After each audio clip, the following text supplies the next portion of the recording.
अभी तो मैं बाहर से सुन रहा हूँ कि 59 लोग हो गया, सुन रहा हूँ, लेकिन हाँ मेरा भी सिग्नेचर है।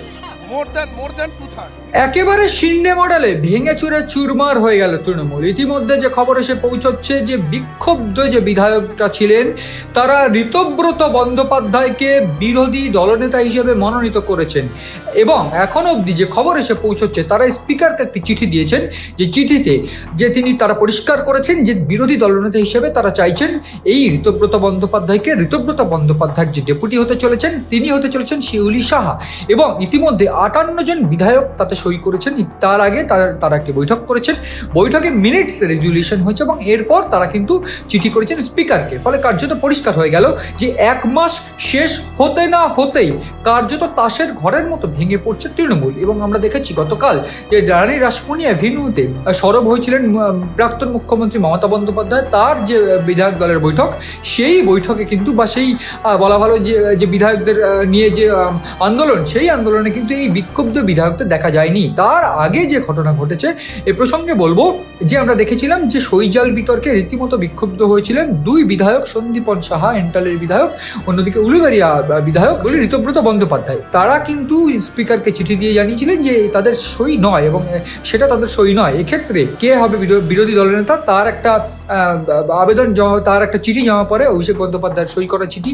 সেই চিঠিতে 13 জন বিধায়কের সই ব্লক লেটারে ছিল। তা নিয়ে ইতিমধ্যে তদন্ত শুরু হয়েছে এবং সেই তদন্ত শুরু হয়েছে এই সন্দীপন সাহা এবং ঋতব্রত বন্দ্যোপাধ্যায়ের অভিযোগের ভিত্তিতে এবং সেইটা খোলসা করে দিয়েছিলেন মুখ্যমন্ত্রী শুভেন্দু অধিকারী এবং ঠিক তারপরে তার ঠিক 15 মিনিট পর তাদেরকে সাসপেন্ড বা বহিষ্কার করা হয় এবং সেই বহিষ্কারের পর থেকেই জল্পনা বা গুঞ্জন শুরু হয়ে যায় যে তাহলে তৃণমূলে কি এবার ভাঙন একেবারে অবশ্যম্ভাবী। কেন? ইতিমধ্যে তারা বিভিন্ন ক্ষেত্রে বৈঠক করেছেন বিভিন্ন বিধায়কদের নিয়ে, তারা কিন্তু দল একেবারে বিরোধী দলনেতা কে হবেন তা নিয়ে এবং তার পাশাপাশি আসল তৃণমূল নকল তৃণমূল যেটা শিন্ডে মডেলে হয়েছিল 2022 সালে তেমনটা হতে চলেছে। এইবার ঠিক আজ যেটা হয়েছে বিভিন্ন বিধায়করা তারা কিন্তু উপস্থিত হয়েছিলেন তৃণমূলের এবং ঠিক সেইখানে 58 জন বিধায়কের স্বাক্ষর সহ একটা চিঠি জমা পড়ে। যদিও এ প্রসঙ্গে হালকা স্বস্তি হতে পারে মমতা বন্দ্যোপাধ্যায়ের, যে সেই চিঠিতে তারা লিখেছেন যে তারা এখনো নেত্রী কিন্তু মমতা বন্দ্যোপাধ্যায়কেই মানছেন, কিন্তু তারা আসল তৃণমূল এবং তারা কিন্তু বিরোধী দলনেতা হিসাবে বেছে নিতে চাইছেন, মনোনীত করেছেন এই ঋতব্রত বন্দ্যোপাধ্যায়কে এবং ডেপুটি হতে চলেছেন শিউলি সাহা।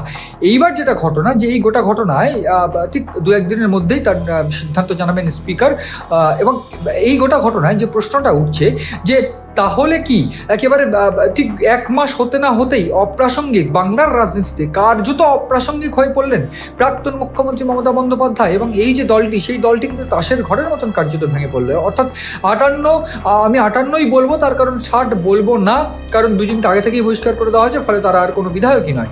ঠিক সেই জায়গা থেকে 58 বনাম 20 এই ব্যবধানে কিন্তু মমতা বন্দ্যোপাধ্যায়ের একটা চরম পরাজয় বা লজ্জা হলো তৃণমূলের, এটা কিন্তু বলাই যায়। এবং তার পাশাপাশি যে বিষয়টা একেবারে জলের মতন পরিষ্কার যে ঠিক 1 মাস শেষ হতে না হতেই কার্যত ভয়ানক ভাঙন ধরেছে তৃণমূলে এবং তার মধ্যে থেকে যে বিধায়করা রথীন ঘোষ থেকে শুরু করে একেবারে আখরুজ্জামান থেকে শুরু করে অরূপ রায় থেকে শুরু করে বিক্ষুব্ধ বেসুরো বিধায়করা তারা একসঙ্গে চিঠি দিয়েছেন এবং ঋতব্রত বন্দ্যোপাধ্যায়কে তাদের বিরোধী দলনেতা হিসাবে নির্বাচন বা মনোনীত করেছেন। ফলে সব মিলিয়ে একেবারে চাঞ্চল্য এবং ডামাডোল শুরু হয়েছে এই মমতা বন্দ্যোপাধ্যায়ের দলের অন্দরে। ঠিক পিসি ভাইপো যুগের পতন কিন্তু একেবারে অবশ্যম্ভাবী বলে মানছেন বিশেষজ্ঞরাও।